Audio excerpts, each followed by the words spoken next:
ನಮಸ್ತೆ friends, welcome to our channel. ನಾವೆಲ್ಲರೂ ಚೆನ್ನಾಗಿರಬೇಕು ಅಂತ ಮನಸ್ಫೂರ್ತಿಯಾಗಿ ಆಶಿಸ್ತಾ ಈ ವಿಡಿಯೋ ಸ್ಟಾರ್ಟ್ ಮಾಡ್ತಿದ್ದೀನಿ. ಈ ವಿಡಿಯೋದಲ್ಲಿ ಚೂಡಿದಾರ್ ಟಾಪು ಸ್ಟಿಚಿಂಗ್ ಮಾಡೋದು ತೋರಿಸ್ತಿದ್ದೀನಿ. ನಾರ್ಮಲ್ಲು 2 ಪೀಸ್ ಚೂಡಿದಾರ್ ಇದು. ನೋಡಿ, ಫಸ್ಟು ನೆಕ್ಗೋಸ್ಕರ ಫ್ಯೂಸಿಂಗನ್ನು ಕಟ್ ಮಾಡ್ಕೊಳ್ತಿದ್ದೀನಿ.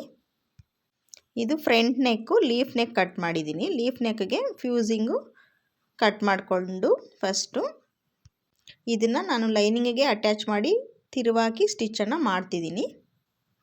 ಇದು ಸಪ್ರೇಟಾಗಿ ಪೀಸ್ಗೆ ಅಟ್ಯಾಚ್ ಮಾಡಿಕೊಂಡು ನಾವು ಒಳಗಡೆ ಎಮ್ಮಿಂಗ್ ಕೊಟ್ಕೊಳ್ಬೋದು. ನಾನು ಆ ರೀತಿ ಮಾಡ್ತಿಲ್ಲ. ಈ ಡ್ರೆಸ್ಗೆ ಜಸ್ಟ್ ಲೈನಿಂಗಿಗೆ ಅಟ್ಯಾಚ್ ಮಾಡಿ ತಿರುವಾಗಿ ಸ್ಟಿಚ್ಚನ್ನು ಹಾಕ್ಕೊಳ್ತಿದ್ದೀನಿ. ಇದು ಸ್ವಲ್ಪ ಸಿಂಪಲ್ ಮೆಥಡು. ಈ ರೀತಿ ಸ್ಟಿಚ್ ಮಾಡಬೇಕು ಅಂದರೆ ಚೂಡಿದಾರ್ ಕ್ಲಾತು ಸ್ವಲ್ಪ ಮಂದವಾಗಿರಬೇಕು. ಈ ವೈಟ್ ಪೀಸು ಫ್ಯೂಸಿಂಗು ಕಾಣಬಾರ್ದು ಮೇಲಕ್ಕೆ, ಆ ರೀತಿ ಇರಬೇಕು. ನೋಡಿ, ಈಗ ಬ್ಯಾಕ್ ನೆಕ್ಕು ರೌಂಡ್ ನೆಕ್ಕು ಕಟ್ ಮಾಡ್ಕೊಂಡಿದ್ದು ಕಂಪ್ಲೀಟ್ ಆಗ್ತಿದೆ. ಈ ಚೂಡಿದಾರ್ ಟಾಪು ನಾನು ಸಿಂಪಲ್ಲಾಗಿ ಸ್ಟಿಚ್ ಮಾಡ್ತಿದ್ದೀನಿ. ಅದಕ್ಕೋಸ್ಕರ ನಾನು ಎಮ್ಮಿಂಗ್ ಏನು ಮಾಡಿದೆ, ಲೈನಿಂಗಿಗೆ ಅಟ್ಯಾಚ್ ಮಾಡ್ಕೊಳ್ತಿದ್ದೀನಿ. ನೋಡಿ, ಸ್ಲೀವ್ಸ್ ಇದು ಕಟ್ಟಿಂಗ್ ಮಾಡಿ ಇಟ್ಕೊಂಡಿರೋದು. ಸ್ಲೀವ್ಸ್ಗೆ ಕೆಳಗಡೆ ಫ್ರಿಲ್ಸ್ ಕೊಡೋದಕ್ಕೆ ಪಟ್ಟಿನೂ ಕಟ್ ಮಾಡಿ ಇಟ್ಕೊಂಡಿದ್ದೀನಿ. ಸ್ಲೀವ್ಸ್ಗೆ ಲೈನಿಂಗ್ ಕಟ್ ಮಾಡ್ಕೊಂಡಿಲ್ಲ. ವಿತೌಟ್ ಲೈನಿಂಗು ನಾನು ಸ್ಲೀವ್ಸನ್ನ ಕಟ್ ಮಾಡಿ ಇಟ್ಟಿದ್ದೀನಿ. ಹಾಫ್ ಸ್ಲೀವೇ ಕಟ್ ಮಾಡ್ಕೊಂಡಿದ್ದೀನಿ ನಾನು. ನೋಡಿ, ಈಗ ಬಾಡಿ ಪಾರ್ಟು ತಗೊಂಡು ನೋಡಿ, ನಾನು ಟಾಪ್ ಸೈಡ್ಗೆ ನ್ಯಾಚ್ ಹಾಕ್ಕೊಂಡಿದ್ದೆ. ಅದು ನ್ಯಾಚ್ ಯಾವ ಕಡೆಗಿದೆ ಅಂತ ಹೇಳ್ಬಿಟ್ಟು ಚೆಕ್ ಮಾಡ್ಕೊಳ್ತಿದ್ದೀನಿ. ನ್ಯಾಚ್ ಇರೋ ಕಡೆ ನಾನು ನೆಕ್ಕನ್ನು ಅಟ್ಯಾಚ್ ಮಾಡ್ಕೊಳ್ಬೇಕು. ಫಸ್ಟು ಫ್ರಂಟು ಲೈನಿಂಗಿಗೆ ಫ್ಯೂಸಿಂಗನ್ನು ಅಟ್ಯಾಚ್ ಮಾಡ್ಕೊಳ್ತಾ ಇದ್ದೀನಿ. ನೋಡಿ, ಈ ರೀತಿ ಫ್ಯೂಸಿಂಗ್ ಅಟ್ಯಾಚ್ ಮಾಡಿಕೊಂಡು ಉಲ್ಟಾ ತಿರುಗಿಸ್ಬಿಟ್ಟು ಟಾಪ್ ಸ್ಟಿಚ್ ಹಾಕಿದ್ರೆ ಬೇಗನೆ ನಾವು ಸ್ಟಿಚ್ ಮಾಡ್ಬೋದು. ಡ್ರೆಸ್ಸು ಚೆನ್ನಾಗಿ ಕಾಣುತ್ತೆ. ಅದಕ್ಕೋಸ್ಕರ ನಾನು ಇದು ಅರ್ಜೆಂಟಾಗಿ ಕೊಡಬೇಕಿತ್ತು ಈ ಡ್ರೆಸ್ಸು. ಅದಕ್ಕೋಸ್ಕರ ನಾನು ಈ ರೀತಿಯೇ ಮಾಡ್ತಿದ್ದೀನಿ. ಲೈನಿಂಗ್ ಮೇಲೆ ಫ್ಯೂಸಿಂಗ್ ಇಟ್ಬಿಟ್ಟು ಎಡ್ಜ್ಗೆ ಒಂದು ಸ್ಟಿಚ್ಚನ್ನು ಹಾಕ್ಕೊಳ್ಬೇಕು ಫಸ್ಟು. ನಂತರ ಈ ಕಡೆ ಲಾಸ್ಟ್ಗೆ ಇನ್ನೊಂದು ಸ್ಟಿಚ್ಚನ್ನು ಹಾಕ್ಕೊಳ್ಬೇಕು. ಇದು ಸ್ವಲ್ಪ ಈಸಿ ಮೆಥಡು. ಬಿಗಿನರ್ಸ್ಗೆ ಈ ರೀತಿ ಸ್ಟಿಚ್ ಮಾಡೋದು ನೋಡಿದ್ರೆ ಈಸಿಯಾಗಿ ಅರ್ಥ ಆಗುತ್ತೆ ಅಂದ್ಬಿಟ್ಟು ಈ ರೀತಿ ಈಸಿಯಾಗಿ ತೋರಿಸ್ತಿದ್ದೀನಿ. ನೋಡಿ, ಫ್ರಂಟ್ ನೆಕ್ಕು ಕಂಪ್ಲೀಟ್ ಆಯಿತು. ಈಗ ಬ್ಯಾಕ್ ಸೈಡು ರೌಂಡ್ ನೆಕ್ದು ಫ್ಯೂಸಿಂಗ್ ಇಟ್ಬಿಟ್ಟು ಲೈನಿಂಗ್ ಮೇಲೆ ಒಂದು ಸ್ಟಿಚ್ಚನ್ನು ಹಾಕ್ಕೊಳ್ತಿದ್ದೀನಿ ಎಡ್ಜ್ಗೆ. ಇನ್ನು ಬ್ಯಾಕ್ ಸೈಡು ಜಾಸ್ತಿ ಡೀಪ್ ಏನೂ ತೊಗೊಂಡಿಲ್ಲ. ಈ ಡ್ರೆಸ್ಗೆ ಒಂದು 5 ಇಂಚಸ್ ಅಷ್ಟೇ ಡೀಪನ್ನು ತೊಗೊಂಡಿದ್ದೀನಿ. ನೋಡಿ, ಸ್ಟಿಚ್ಚು ಎಡ್ಜ್ಗೆ ಹಾಕ್ಕೊಳ್ಳೋದು ಕಂಪ್ಲೀಟ್ ಆಗ್ತಿದೆ. ಹಾಗೆಯೇ ನೆಕ್ಸ್ಟು ಈ ಲಾಸ್ಟ್ಗೆ ಒಂದು ಸ್ಟಿಚ್ಚನ್ನು ಹಾಕಿ ಕಂಪ್ಲೀಟ್ ಮಾಡ್ತಿದ್ದೀನಿ. ನೋಡಿ, ಈ ಮೆಥಡಲ್ಲಿ ಡ್ರೆಸ್ಸು ಸ್ಟಿಚ್ ಮಾಡಿದ್ರೆ ಬೇಗನೆ ಸ್ಟಿಚ್ ಮಾಡ್ಬೋದು. ಟಾಪ್ ಬೇಗನೆ ಸ್ಟಿಚಿಂಗ್ ಕಂಪ್ಲೀಟ್ ಆಗುತ್ತೆ. ಮತ್ತು ಪಟ್ಟಿಗೆ ಫ್ಯೂಸಿಂಗ್ ಅಟ್ಯಾಚ್ ಮಾಡ್ಕೊಳ್ಳೋದು ಅದೆಲ್ಲ ತಪ್ಪೋಗುತ್ತೆ. ಮತ್ತು ಎಮ್ಮಿಂಗ್ ಮಾಡೋ ಕೆಲಸನೂ ತಪ್ಪುತ್ತೆ. ಈಗ ನೋಡಿ, ಚೂಡಿದಾರ್ ಪೀಸ್ ಮೇಲೆ ಇಟ್ಬಿಟ್ಟು 1/2 ಇಂಚು ಮಾರ್ಜಿನ್ ಕೊಟ್ಟು ಸ್ಟಿಚ್ಚನ್ನು ಹಾಕ್ಕೊಳ್ತಿದ್ದೀನಿ. ಇದು ಲೀಫ್ ನೆಕ್ಕು. ಲೀಫ್ ಶೇಪು ನೀಟಾಗಿ ನಿಧಾನವಾಗಿ ಟರ್ನಿಂಗಲ್ಲಿ ನಿಲ್ಲಿಸ್ಕೊಳ್ಬೇಕು. ಇಲ್ಲಿ ನೀಡಲು ಕೆಳಗಡೆ ಮಾಡಿ ಟರ್ನ್ ಮಾಡ್ಕೊಳ್ಬೇಕಾಗುತ್ತೆ. ನೋಡಿ, ಇಲ್ಲಿ ಪಾಯಿಂಟ್ ಬರೋ ರೀತಿ ನೀಟಾಗಿ ನಿಲ್ಲಿಸ್ಕೊಂಡು ಸ್ಟಿಚ್ಚಿಂಗನ್ನು ಮಾಡ್ಕೊಳ್ಬೇಕು. ಇದು ಸ್ಟಿಚ್ ಹಾಕಿದ್ದು ಕಂಪ್ಲೀಟ್ ಆದಮೇಲೆ 1/2 ಇಂಚು ಮಾರ್ಜಿನ್ ಬಿಟ್ಟು ಎಕ್ಸ್ಟ್ರಾ ಇರುವಂಥ ಪೀಸನ್ನು ಕಟ್ ಮಾಡ್ಕೊಳ್ಬೇಕು. ಈಗ ಚಿಕ್ಕ ಚಿಕ್ಕ ನ್ಯಾಚಸ್ ಕೊಡಬೇಕು. ನೋಡಿ, ಈ ರೀತಿ ನ್ಯಾಚಸ್ ಕೊಟ್ಟರೆ ಈಸಿಯಾಗಿ ಟರ್ನ್ ಆಗುತ್ತೆ.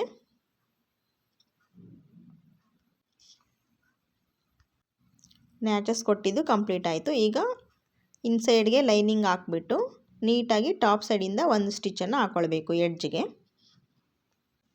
ಈಗ ಈ ಸ್ಟಿಚ್ಚು ಕಂಪ್ಲೀಟಾಗಿ ಹಾಕಿದ್ರೆ ನೆಕ್ಕು ನೀಟಾಗಿ ಫಿನಿಶಿಂಗು ಕರೆಕ್ಟಾಗಿ ಸೆಟ್ ಆಗಿಬಿಡುತ್ತೆ. ಇದು ಟಾಪ್ ಸ್ಟಿಚ್ಚು ಒಂದೇ ಈವನ್ ಆಗಿ ಹಾಕ್ಕೊಳ್ಬೇಕು. ಸೆಂಟ್ರಲ್ಲಿ ವಿ ಶೇಪ್ ಬರುತ್ತಲ್ವ, ಅಲ್ಲಿ ನೀಡಲ್ಲಿ ನಿಲ್ಲಿಸ್ಕೊಂಡು ಟರ್ನ್ ಮಾಡಿಕೊಂಡು ಶೇಪನ್ನು ನೀಟಾಗಿ ಕೂರಿಸ್ಕೊಳ್ಬೇಕು. ನೋಡಿ, ಸ್ಟಿಚಿಂಗ್ ಕಂಪ್ಲೀಟ್ ಆಯಿತು. ಟಾಪ್ ಸ್ಟಿಚ್ಚು ನೆಕ್ಕು ಕಂಪ್ಲೀಟ್ ಆಯಿತು. ನೋಡಿ, ನೆಕ್ಕು ಎಷ್ಟು ನೀಟಾಗಿ ಬಂದಿದೆ. ನೆಕ್ಸ್ಟ್ ಈಗ ಲೈನಿಂಗ್ ಸುತ್ತಲೂ ಒಂದು ಸ್ಟಿಚ್ಚನ್ನು ಹಾಕ್ಕೊಳ್ಬೇಕು. ಸುತ್ತಲೂ ಒಂದು ಸ್ಟಿಚ್ ಹಾಕ್ಬಿಟ್ಟು ಎಕ್ಸ್ಟ್ರಾ ಪೀಸನ್ನು ಟ್ರಿಮ್ ಮಾಡಿದ್ರೆ ಫ್ರಂಟು ರೆಡಿ ಆಗುತ್ತೆ. ಸುತ್ತಲೂ ಸ್ಟಿಚ್ ಹಾಕುವಾಗ ನೀಟಾಗಿ ಸ್ಪ್ರೆಡ್ ಮಾಡಿಕೊಂಡು ಫೋಲ್ಡಿಂಗ್ ಆಗದೆ, ಮೇಯ್ನ್ ಕ್ಲಾತ್ ಫೋಲ್ಡಿಂಗ್ ಆಗದೆ ನೀಟಾಗಿ ಹಾಕ್ಕೊಳ್ಬೇಕು. ಬಾಟಮಲ್ಲಿ ಲೈನಿಂಗ್ ಇರುತ್ತಲ್ವ, ಅದನ್ನು ಒಂದು 1/2 ಇಂಚ್ಗೆ ಫೋಲ್ಡ್ ಮಾಡಿ ನೀಟಾಗಿ ಸ್ಟಿಚ್ಚನ್ನು ಹಾಕ್ಕೊಳ್ಬೇಕು. ಈ ಫೋಲ್ಡಿಂಗು ಲೈನಿಂಗ್ ಮಾತ್ರ ಮಾಡ್ಕೊಳ್ಬೇಕು. ಲೈನಿಂಗ್ ಮಾತ್ರ ಒಳಗಡೆಗೆ ಚಿಕ್ಕದಾಗಿ ಫೋಲ್ಡ್ ಮಾಡಿ ಸ್ಟಿಚ್ಚನ್ನು ಹಾಕ್ಕೊಳ್ಬೇಕು. ಈಗ ನೋಡಿ, ಲೈನಿಂಗ್ ಸುತ್ತಲೂ ಸ್ಟಿಚ್ ಹಾಕಿದಾದಮೇಲೆ ಎಕ್ಸ್ಟ್ರಾ ಇರುವ ಪೀಸನ್ನೆಲ್ಲ ನೀಟಾಗಿ ಕಟ್ ಮಾಡಿ ತೆಗೆದುಬಿಡಬೇಕು. ಈ ರೀತಿ ಸ್ಟಿಚ್ ಮಾಡಿದ್ರೆ ಡ್ರೆಸ್ಸು ಈಸಿಯಾಗಿ ಸಿಂಪಲ್ಲಾಗಿ ಸ್ಟಿಚ್ ಮಾಡ್ಕೊಳ್ಬೋದು. ನೋಡಿ, ಒಂದು ಸೈಡು ಕಟ್ ಮಾಡ್ಕೊಂಡಿದ್ದು ಕಂಪ್ಲೀಟ್ ಆಯಿತು. ಈಗ ಇನ್ನೊಂದು ಸೈಡನ್ನು ಎಕ್ಸ್ಟ್ರಾ ಬಿಟ್ಕೊಂಡಿರುವಂಥ ಕ್ಲಾತನ್ನೆಲ್ಲ ನೀಟಾಗಿ ಕಟ್ ಮಾಡಿ ತೆಗೆದುಬಿಡಬೇಕು. ನೋಡಿ, ನೀಟಾಗಿ ಎಲ್ಲ ಕಡೆ ಕಟ್ ಮಾಡಿದ್ದು ಕಂಪ್ಲೀಟಾಗಿ ಆಯಿತು. ಈಗ ನ್ಯಾಚಸ್ ಕೊಟ್ಟಿರ್ತೀವಲ್ವ, ಚೆಸ್ಟ್ ಪಾಯಿಂಟ್ಗೆ ಮತ್ತು ವೇಸ್ಟ್ ಪಾಯಿಂಟ್ಗೆ ಮತ್ತು ಸೈಡ್ ಓಪನ್ಗೆ, ಅದನ್ನೆಲ್ಲ ನೀಟಾಗಿ ಲೈನಿಂಗಿಗೆ ಮಾತ್ರ ನ್ಯಾಚಸ್ ಇರುತ್ತೆ. ಈಗ ಮೇಯ್ನ್ ಕ್ಲಾತ್ಗೂ ಸೇರಿಸಿ ನ್ಯಾಚಸನ್ನು ಕೊಟ್ಕೊಳ್ಬೇಕು. ನಮಗೆ ಸ್ಟಿಚ್ ಮಾಡೋದಕ್ಕೆ ಈಸಿಯಾಗಿ ಗೊತ್ತಾಗುತ್ತೆ. ಈಗ ನೋಡಿ, ಬ್ಯಾಕ್ ಪೀಸು ಮೇಯ್ನ್ ಕ್ಲಾತ್ಗೆ ನೆಕ್ಕನ್ನು ಹಾಕಿ ಲೈನಿಂಗಿಗೆ ಫ್ಯೂಸಿಂಗ್ ಅಟ್ಯಾಚ್ ಮಾಡಿರ್ತೀವಲ್ವ, ಅದು ಮೇಲೆ ನಮ್ಮ ಸೈಡ್ ಇರೋ ರೀತಿ ಹಾಕ್ಕೊಂಡು 1/2 ಇಂಚು ಮಾರ್ಜಿನನ್ನು ಕೊಟ್ಕೊಂಡು ಸ್ಟಿಚ್ಚನ್ನು ಹಾಕ್ಕೊಳ್ಬೇಕು. ಈಗ 1/2 ಇಂಚ್ ಮಾರ್ಜಿನ್ ಬಿಟ್ಟು ನೀಟಾಗಿ ಟ್ರಿಮ್ ಮಾಡಿ ತೆಗಿಬೇಕು ಎಕ್ಸ್ಟ್ರಾ ಪೀಸನ್ನೆಲ್ಲ. ಚಿಕ್ಕದಾಗಿ ನ್ಯಾಚ್ ಕೊಟ್ಟು ಟರ್ನ್ ಮಾಡಿದ್ರೆ ನೆಕ್ಕು ಫಿನಿಶಿಂಗು ನೀಟಾಗಿ ಆಗುತ್ತೆ. ಈಗ ಬ್ಯಾಕ್ ಪಾರ್ಟ್ಗೂ ರೌಂಡ್ ನೆಕ್ಗೆ ಟಾಪ್ ಸ್ಟಿಚ್ಚನ್ನು ಎಡ್ಜ್ಗೆ ಕರೆಕ್ಟಾಗಿ ನೀಟಾಗಿ ಇಟ್ಕೊಂಡು ಸ್ಟಿಚ್ಚನ್ನು ಹಾಕ್ಕೊಳ್ಬೇಕು. ಇದು ಡ್ರೆಸ್ಸು ಸ್ಟಿಚಿಂಗ್ಗೆ ನೆಕ್ಕು ಫಿನಿಶ್ ಆಯಿತು ಅಂದರೆ ಇನ್ನು ಬೇಗನೆ ಈಸಿಯಾಗಿ ಮಾಡ್ಕೊಳ್ಬೋದು. ಇದು ರೌಂಡು ನೀಟಾಗಿ ಟರ್ನ್ ಮಾಡ್ಕೊಳ್ಬೇಕಾಗುತ್ತೆ. ಪಾಯಿಂಟ್ ಬರೋ ಥರ ಅಲ್ಲ, ಪಾಯಿಂಟ್ ಬಂದರೆ ಸ್ಕ್ವೇರ್ ನೆಕ್ ಥರ ಕಾಣುತ್ತೆ. ಅದಕ್ಕೋಸ್ಕರ ರೌಂಡ್ ನೀಟಾಗಿ ತಿರುಗಿಸ್ಕೊಳ್ಬೇಕು. ಈಗ ನೋಡಿ, ಮಧ್ಯಕ್ಕೆ ಒಂದು ಲಾಂಗ್ ಸ್ಟಿಚ್ ಇಟ್ಬಿಟ್ಟು ಸ್ಟಿಚ್ಚನ್ನು ಹಾಕ್ತಿದ್ದೀನಿ. ಈ ರೀತಿ ಹಾಕಿದ್ರೆ ಲೈನಿಂಗ್ ಸುತ್ತಲೂ ಸ್ಟಿಚ್ ಹಾಕ್ಕೊಳ್ಳೋದಕ್ಕೆ ಈಸಿ ಆಗುತ್ತೆ.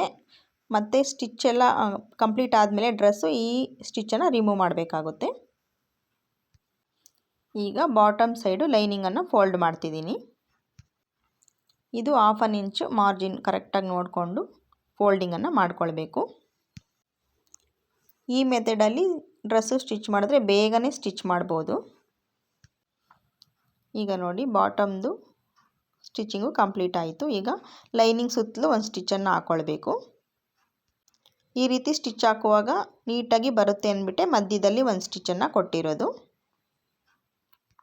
ಎಲ್ಲೂ ಫ್ರಿಲ್ಸ್ ಬರದೇ ಇರೋ ರೀತಿ ನೀಟಾಗಿ ಸ್ಪ್ರೆಡ್ ಮಾಡ್ಕೊಳ್ತಾ ಸ್ಟಿಚ್ಚನ್ನು ಹಾಕ್ಕೊಳ್ಬೇಕಾಗುತ್ತೆ. ನೋಡಿ, ಒಂದು ಸೈಡ್ ಹಾಕಿದ್ದು ಕಂಪ್ಲೀಟ್ ಆಯಿತು. ಈಗ ಈ ಎಕ್ಸ್ಟ್ರಾ ಇರುವಂಥ ಪೀಸನ್ನೆಲ್ಲ ನೀಟಾಗಿ ಟ್ರಿಮ್ ಮಾಡಿ ತೆಗೆದುಬಿಡಬೇಕು. ಇದು ಫ್ಯಾಬ್ರಿಕ್ಕು ತುಂಬ ಚೆನ್ನಾಗಿದೆ, ಅದರಿಂದ ಬೇಗನೆ ಸ್ಟಿಚ್ ಮಾಡ್ಬೋದು. ಈ ರೀತಿ ಕಾಟನ್ ಟೈಪು ಕ್ಲಾತ್ ಇದ್ದರೆ ಬೇಗನೆ ಸ್ಟಿಚ್ ಮಾಡ್ಬೋದು. ನೋಡಿ, ಬ್ಯಾಕ್ ಪಾರ್ಟ್ಗೂ ನ್ಯಾಚಸ್ ಎಲ್ಲ ಕರೆಕ್ಟಾಗಿ ಮತ್ತು ಮೇಯ್ನ್ ಕ್ಲಾತ್ಗೂ ನ್ಯಾಚ್ ಬರೋ ರೀತಿ ಕಟ್ ಮಾಡಿಕೊಂಡು ನೀಟಾಗಿ ನ್ಯಾಚನ್ನು ಕೊಡ್ತಿದ್ದೀನಿ. ಈ ರೀತಿ ನ್ಯಾಚಸ್ ಕೊಟ್ಟರೆ ನಮಗೆ ಸ್ಟಿಚಿಂಗ್ ಮಾಡುವಾಗ ಗೊತ್ತಾಗುತ್ತೆ ಯಾವ ಪಾಯಿಂಟ್ ಎಲ್ಲಿಗೆ ಬರಬೇಕು ಅನ್ನೋದು ಗೊತ್ತಾಗುತ್ತೆ. ಈಗ ಶೋಲ್ಡರ್ ಅಟ್ಯಾಚ್ ಮಾಡ್ತಾಯಿದ್ದೀನಿ. ಶೋಲ್ಡರ್ ಅಟ್ಯಾಚು ಯಾವಾಗಲೂ ಡಬಲ್ ಸ್ಟಿಚ್ಚೇ ಮಾಡ್ಕೊಳ್ಬೇಕು. ಈ ಚೂಡಿದಾರ್ ಕಟ್ಟಿಂಗ್ ವಿಡಿಯೋನು ನಾನು ನನ್ನ ಚಾನಲಲ್ಲಿ ಅಪ್ಲೋಡ್ ಮಾಡಿದ್ದೀನಿ. ಇಂಟ್ರೆಸ್ಟ್ ಇರೋರು ನೋಡ್ಬೋದು. ನೋಡಿ, ಒಂದು ಸೈಡು ಶೋಲ್ಡರ್ ಅಟ್ಯಾಚ್ ಮಾಡ್ಕೊಂಡಿದ್ದಾಯಿತು. ಈಗ ಇನ್ನೊಂದು ಸೈಡೂ ಡಬಲ್ ಸ್ಟಿಚ್ ಹಾಕ್ಕೊಂಡು ಅಟ್ಯಾಚ್ ಮಾಡ್ಕೊಂಡಿದ್ದು ಕಂಪ್ಲೀಟ್ ಆಯಿತು. ಓವರ್ಲಾಕು ಆಯಿತು ನೋಡಿ. ಈಗ ಸ್ಲೀವ್ಸನ್ನು ಅಟ್ಯಾಚ್ ಮಾಡ್ಕೊಳ್ಳೋಣ. ಫಸ್ಟು ಸ್ಲೀವ್ಸ್ ಬಾಟಮಲ್ಲಿ ಡಬಲ್ ಫೋಲ್ಡ್ ಮಾಡಿ ಚಿಕ್ಕದಾಗಿ ಫೋಲ್ಡ್ ಮಾಡಿ ಒಂದು ಸ್ಟಿಚ್ಚನ್ನು ಹಾಕ್ಕೊಳ್ತಿದ್ದೀನಿ. ಇದು ಸಿಂಗಲ್ ಸ್ಟಿಚ್ಚು ಸಾಕು, ಯಾಕಂದರೆ ಇಲ್ಲಿ ಫ್ರಿಲ್ಸ್ ಕೊಡ್ತೀನಿ ಮತ್ತು ಆಗ ಇನ್ನೊಂದು ಸ್ಟಿಚ್ ಬರುತ್ತೆ. ಅದಕ್ಕೋಸ್ಕರ ಒಂದು ಸಿಂಗಲ್ ಸ್ಟಿಚ್ ಮಾತ್ರ ಹಾಕ್ಕೊಳ್ತಾ ಇದ್ದೀನಿ. ಈಗ ಸ್ಲೀವ್ಸ್ಗೆ ಲೈನಿಂಗು ಕಟ್ ಮಾಡ್ಕೊಂಡಿಲ್ಲ, ವಿತೌಟ್ ಲೈನಿಂಗು ಸ್ಲೀವ್ಸನ್ನು ನಾನು ಅಟ್ಯಾಚ್ ಮಾಡ್ತಿದ್ದೀನಿ. ಕ್ಲಾತು ಫ್ಯಾಬ್ರಿಕ್ ಸ್ವಲ್ಪ ಮಂದವಾಗೇ ಇದೆ, ಲೈನಿಂಗ್ ಅವಶ್ಯಕತೆ ಇಲ್ಲ, ಅದರಿಂದ ನಾನು ಲೈನಿಂಗನ್ನು ಕಟ್ ಮಾಡ್ಕೊಂಡಿಲ್ಲ. ಈಗ ನೋಡಿ, ಫೋಲ್ಡಿಂಗು ಕಂಪ್ಲೀಟ್ ಆದಮೇಲೆ ಶೋಲ್ಡರ್ ಜಾಯಿನ್ ಮಾಡ್ತಾಯಿದ್ದೀನಿ. ಸ್ಲೀವ್ಸ್ ಅಟ್ಯಾಚ್ ಮಾಡ್ತಾಯಿದ್ದೀನಿ. ಶೋಲ್ಡರ್ ಹತ್ರದಿಂದ ಸ್ಟಾರ್ಟ್ ಮಾಡ್ತಿದ್ದೀನಿ ಸ್ಲೀವ್ಸು ಅಟ್ಯಾಚ್ ಮಾಡೋದು ಶೋಲ್ಡರ್ ಹತ್ರದಿಂದ ಸ್ಟಾರ್ಟ್ ಮಾಡ್ತಿದ್ದೀನಿ. ನಾನು ಯಾವಾಗಲೂ ಶೋಲ್ಡರ್ ಹತ್ರದಿಂದನೇ ಸ್ಟಾರ್ಟ್ ಮಾಡ್ತೀನಿ.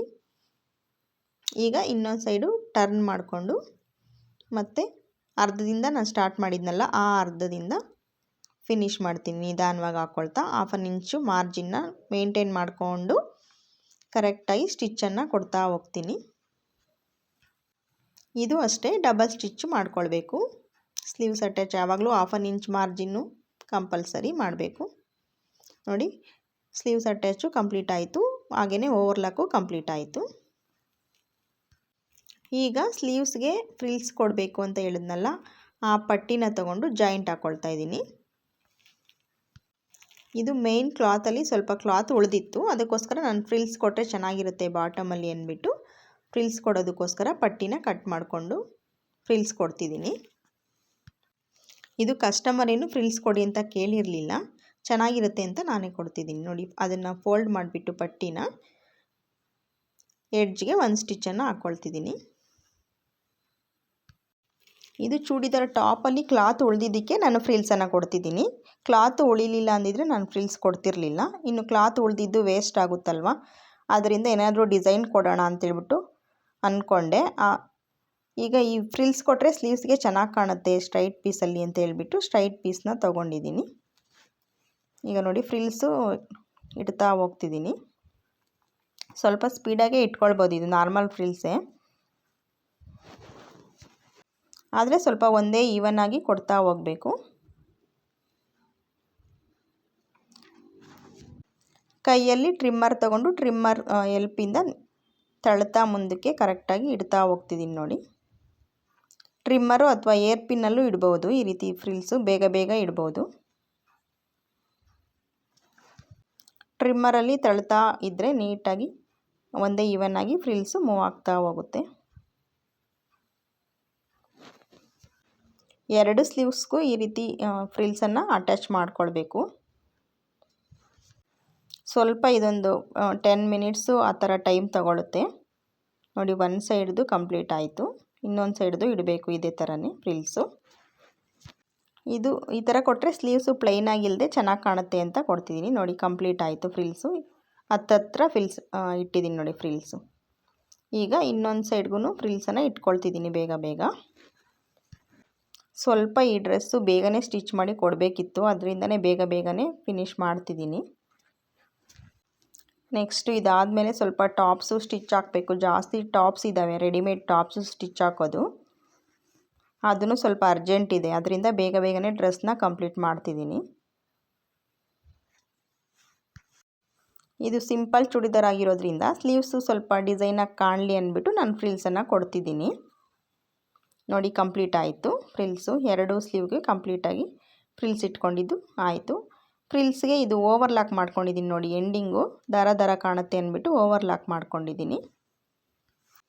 ಇದು ಫ್ರಿಲ್ಸು ನಾವು ಸ್ಲೀವ್ಸ್ಗೆ ಅಟ್ಯಾಚ್ ಮಾಡೋಕ್ಕೆ ಮುಂಚೆನೇ ಓವರ್ಲಾಕ್ ಮಾಡ್ಕೊಳ್ಬೇಕು. ಅಟ್ಯಾಚ್ ಮಾಡಿದ್ಮೇಲೆ ಮಾಡಿದ್ರೆ ಚೆನ್ನಾಗಿ ಕಾಣಲ್ಲ, ಹಾಗಾಗಿ ಫಸ್ಟೇ ನಾನು ಮಾಡ್ಕೊಂಡಿದ್ದೀನಿ.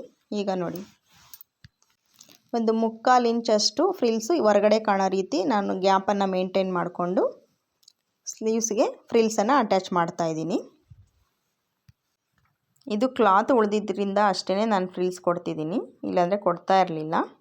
ಕ್ಲಾತ್ ವೇಸ್ಟ್ ಆಗುತ್ತೆ ಉಳಿದ್ರೇನು, ಅದಕ್ಕೋಸ್ಕರನೇ ನಾನು ಫ್ರಿಲ್ಸನ್ನು ಕೊಟ್ಟು ಡಿಸೈನಾಗಿ ಸ್ಲೀವ್ಸ್ ಬರೋ ರೀತಿ ಕೊಡ್ತಿದ್ದೀನಿ. ನೋಡಿ, ಚೆನ್ನಾಗಿ ಬಂದಿದೆ. ನೋಡಿ, ಇದ್ರ ಮೇಲೆ ಇನ್ನೊಂದು ಸ್ಟಿಚ್ ಹಾಕಬೇಕು. ಎಡ್ಜ್ಗೆ ಒಂದು ಸ್ಟಿಚ್ ಹಾಕಿರ್ತೀವಲ್ವ, ಈಗ ಒಂದು 1/4 ಇಂಚ್ ಗ್ಯಾಪಲ್ಲಿ ಇನ್ನೊಂದು ಸ್ಟಿಚ್ಚು ಹಾಕ್ಕೊಳ್ಬೇಕಾಗುತ್ತೆ. ಡಬಲ್ ಸ್ಟಿಚ್ ಹಾಕ್ಕೊಳ್ಬೇಕು. ನೋಡಿ, ಕಂಪ್ಲೀಟ್ ಆಯಿತು ಡಬಲ್ ಸ್ಟಿಚ್ಚು. ಹಾಕಿದ್ಮೇಲೆ ಯಾವ ರೀತಿ ಕಾಣ್ತಿದೆ ನೋಡಿ. ಈಗ ಇನ್ನೊಂದು ಸ್ಲೀವ್ಸ್ಗೂ ಇದೇ ರೀತಿ ಸ್ಲೀವ್ಸ್ಗೆ ಫ್ರಿಲ್ಸನ್ನು ಅಟ್ಯಾಚ್ ಮಾಡಿದ್ದು ಕಂಪ್ಲೀಟ್ ಆಯಿತು. ಈಗ ಇದಕ್ಕೂ ಡಬಲ್ ಸ್ಟಿಚ್ಚನ್ನು ಹಾಕ್ಕೊಳ್ತಾ ಇದ್ದೀನಿ. ಇದು ಡಬಲ್ ಸ್ಟಿಚ್ಚು ಒಳಗಡೆ ಕ್ಲಾತು ನೀಟಾಗಿ ಫೋಲ್ಡ್ ಆಗೋದಕ್ಕೆ, ಚೆನ್ನಾಗಿ ಕಾಣೋದಕ್ಕೆ ಆಗುತ್ತೆ, ಅದಕ್ಕೋಸ್ಕರ ನಾನು ಡಬಲ್ ಸ್ಟಿಚ್ ಹಾಕ್ಕೊಂಡಿದ್ದೀನಿ. ಈಗ ನೋಡಿ, ಫೈನಲ್ ಸ್ಟಿಚ್ಚು. ಫಸ್ಟೇ ನಾನು ಮಾರ್ಕನ್ನು ಮಾಡ್ಕೊಂಡಿದ್ದೀನಿ ಎಲ್ಲಿಗೆ ಬರಬೇಕು ಅಂತ ಹೇಳ್ಬಿಟ್ಟು. ಅಳತೆ ಚೂಡಿದಾರ್ ಟಾಪ್ ತಗೊಂಡು ಸ್ಲೀವ್ಸ್ ಬಿಡ್ತು ಎಷ್ಟು ಬೇಕು ಅಂತ ಒಂದು ಮಾರ್ಕನ್ನು ಹಾಕ್ಕೊಂಡು, ಹಾಗೆಯೇ ಚೆಸ್ಟ್ ಪಾಯಿಂಟ್ ಎಲ್ಲಿಗೆ ಬೇಕು ಅಂತೇಳ್ಬಿಟ್ಟು ಒಂದು ಪಾಯಿಂಟನ್ನು ಹಾಕ್ಕೊಂಡಿದ್ದೀನಿ. ನೆಕ್ಸ್ಟು ವೇಸ್ಟ್ ಹತ್ರನೂ ಎಷ್ಟು ಲೂಸ್ ಬೇಕು ಅನ್ನೋದಕ್ಕೂ ಟೇಪಲ್ಲಿ ಅಳತೆ ಮಾಡಿಕೊಂಡು ಮಾರ್ಕನ್ನು ಮಾಡಿಕೊಂಡು ಈಗ ಫೈನಲ್ ಸ್ಟಿಚ್ಚು ಹಾಕ್ಕೊಳ್ತಾ ಇದ್ದೀನಿ. ಸೈಡ್ ಓಪನ್ ತನಕ ಬಂದು ರಫಿಂಗ್ ಹಾಕಿ ಸೈಡ್ ಓಪನ್ ಹತ್ರ ಸ್ಟಾಪ್ ಮಾಡಿ ನೋಡಿ ಈಗ ಇನ್ನೊಂದು ಸ್ಟಿಚ್ಚನ್ನು ಹಾಕ್ಕೊಳ್ತಾ ಇದ್ದೀನಿ ಪಕ್ಕದಲ್ಲಿ. ನೋಡಿ ಒಳಗಡೆಗೆ 2 ಇಂಚು ಕ್ಲಾತ್ ನಾನು ಎಕ್ಸ್ಟ್ರಾನೇ ತಗೊಂಡಿದ್ದೀನಿ. ಒಂದು ಕಡೆಗೆ ಕಂಪ್ಲೀಟ್ ಆಯಿತು. ಈಗ ಇನ್ನೊಂದು ಕಡೆಗೂ ಅದೇ ರೀತಿ ಫೈನಲ್ ಸ್ಟಿಚ್ಚನ್ನು ಹಾಕ್ಕೊಳ್ತಾ ಇದ್ದೀನಿ ನೋಡಿ.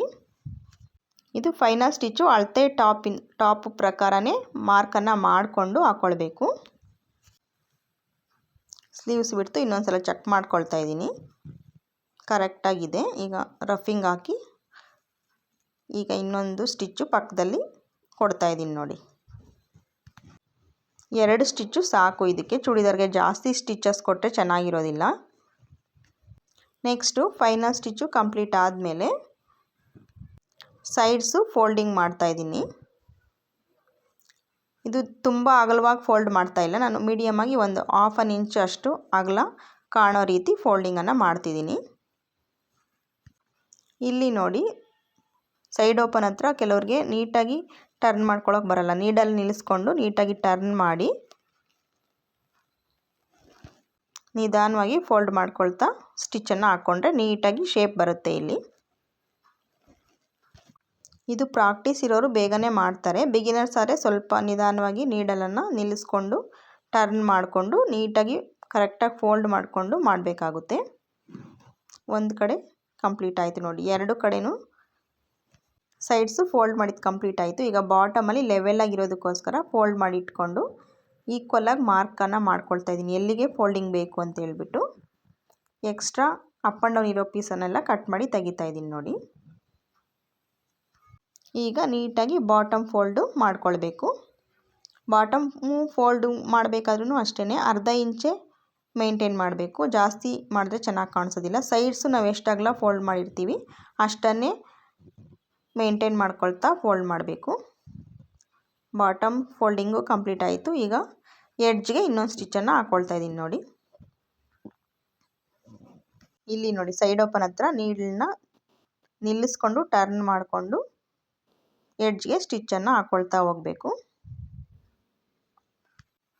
ಇದು ಡ್ರೆಸ್ಸು ಫ್ಯಾಬ್ರಿಕ್ಕೂ ಚೆನ್ನಾಗಿರೋದ್ರಿಂದ ಇದು ಟಾಪು ಚೆನ್ನಾಗಿ ಕಾಣುತ್ತೆ ನೋಡಿ. ಇದಕ್ಕೆ ಗೋಲ್ಡ್ ಕಲರ್ ಪ್ಯಾಂಟ್ ಆದರೂ ಯೂಸ್ ಮಾಡ್ಬೋದು, ಇಲ್ಲ ಬ್ಲಾಕು ಇಲ್ಲ ಸಿಮೆಂಟ್ ಕಲರು ಯಾವುದಾದ್ರೂ ಯೂಸ್ ಮಾಡ್ಬೋದು. ವೈಟು ಪ್ಯಾಂಟೂ ಸೂಟ್ ಆಗುತ್ತೆ ಇದಕ್ಕೆ, ಚೆನ್ನಾಗಿ ಕಾಣುತ್ತೆ. ವೈಟ್ ವೇಲು ಮತ್ತು ವೈಟ್ ಪ್ಯಾಂಟೂ ಸೂಟ್ ಆಗುತ್ತೆ ಇದಕ್ಕೆ. ಕಲರ್ ಚೆನ್ನಾಗಿದೆ, ಲೈಟ್ ಕಲರು ಚೆನ್ನಾಗಿದೆ ಇದು ನೋಡಿ. ಈಗ ಎಡ್ಜ್ ಸ್ಟಿಚ್ ಹಾಕಿದ್ದು ಕಂಪ್ಲೀಟ್ ಆಗ್ತಿದೆ.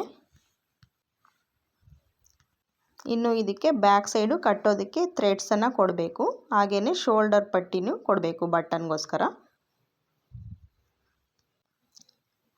ಶೋಲ್ಡರ್ ಬಟನ್ ಪಟ್ಟಿ ಹಾಗೆ ಬ್ಯಾಕ್ ಸೈಡು ಟ್ಯಾಗ್ ಇಟ್ಟರೆ ಟಾಪು ಕಂಪ್ಲೀಟ್ ಆಗುತ್ತೆ ನೋಡಿ.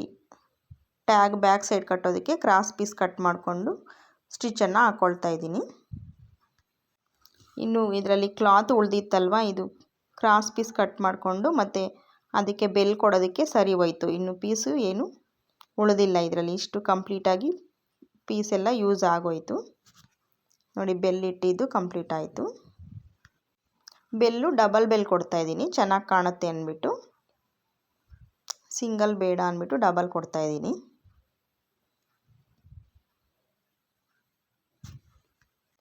ಇನ್ನು ಈ ವಿಡಿಯೋ ಪೂರ್ತಿಯಾಗಿ ನೋಡಿದರೆ ಕಮೆಂಟ್ ಮಾಡಿ ಪೂರ್ತಿಯಾಗಿ ನಾವು ವಿಡಿಯೋ ನೋಡಿದ್ದೀವಿ ಅಂದ್ಬಿಟ್ಟು. ಈ ವಿಡಿಯೋ ನಿಮ್ಗೆ ಇಷ್ಟ ಆಗಿದರೆ ಈ ವಿಡಿಯೋಗೆ ಒಂದು ಲೈಕ್ ಕೊಡಿ. ಹಾಗೆ ನಿಮ್ಮ ಅಭಿಪ್ರಾಯನ ಕಮೆಂಟ್ ಮೂಲಕ ತಿಳಿಸಿ. ಹಾಗೆಯೇ ನನ್ನ ಚಾನಲ್ನ ಸಬ್ಸ್ಕ್ರೈಬ್ ಮಾಡ್ಕೊಂಡು ಸಪೋರ್ಟ್ ಮಾಡಿ ನೋಡಿ. ಬ್ಯಾಕ್ ಸೈಡು ಟ್ಯಾಗ್ ಇಟ್ಟಿದ್ದು ಕಂಪ್ಲೀಟ್ ಆಯಿತು. ನಾನು ತೋರಿಸಿರೋಂಥ ಮೆಥಡು ಈಸಿ ಮೆಥಡು. ಬೇಗನೆ ಡ್ರೆಸ್ಸು ಟಾಪು ಸ್ಟಿಚ್ ಮಾಡ್ಕೊಳ್ಬೋದು ಈ ಮೆಥಡಲ್ಲಿ ಸ್ಟಿಚ್ ಮಾಡಿದ್ರೆ ನೋಡಿ. ಶೋಲ್ಡರ್ ಪಟ್ಟಿನೂ ಕೊಟ್ಟಿದ್ದಾಯಿತು. ಇನ್ನು ಬಟನ್ ಒಂದು ಹಾಕಬೇಕು ಇದಕ್ಕೆ. ಫ್ರಿಲ್ಸ್ ಇಟ್ಟಿದ್ದಕ್ಕೆ ನೋಡಿ ಸ್ಲೀವ್ಸೂ ಚೆನ್ನಾಗಿ ಕಾಣ್ತಿದೆ. ಈಗ ನೋಡಿ ಯಾವ ರೀತಿ ಲುಕ್ ಬಂದಿದೆ ಟಾಪ್ ಅಂತ ತೋರಿಸ್ತಿದ್ದೀನಿ. ಫ್ರಿಲ್ಸು ಚೆನ್ನಾಗಿ ಕಾಣ್ತಿದೆ ನೋಡಿ ಸ್ಲೀವ್ಸ್ಗೆ. ಹಾಗೆಯೇ ನೆಕ್ಕು ಅಷ್ಟೇ ಚೆನ್ನಾಗಿ ಬಂದಿದೆ. ಫ್ರಿಲ್ಸು ನೋಡಿ ಎಷ್ಟು ಚೆನ್ನಾಗಿ ಬಂದಿದೆ. ನೆಕ್ಕು ಅಷ್ಟೇ ನೀಟಾಗಿ ಸಿಂಪಲ್ಲಾಗಿ ಚೆನ್ನಾಗಿ ಬಂದಿದೆ. ಚೂಡಿದಾರ್ ಟಾಪ್ ಸ್ಟಿಚಿಂಗು ಕಂಪ್ಲೀಟ್ ಆಯಿತು. Thanks for watching video. Bye friends. ಜೈ ಶ್ರೀರಾಮ್.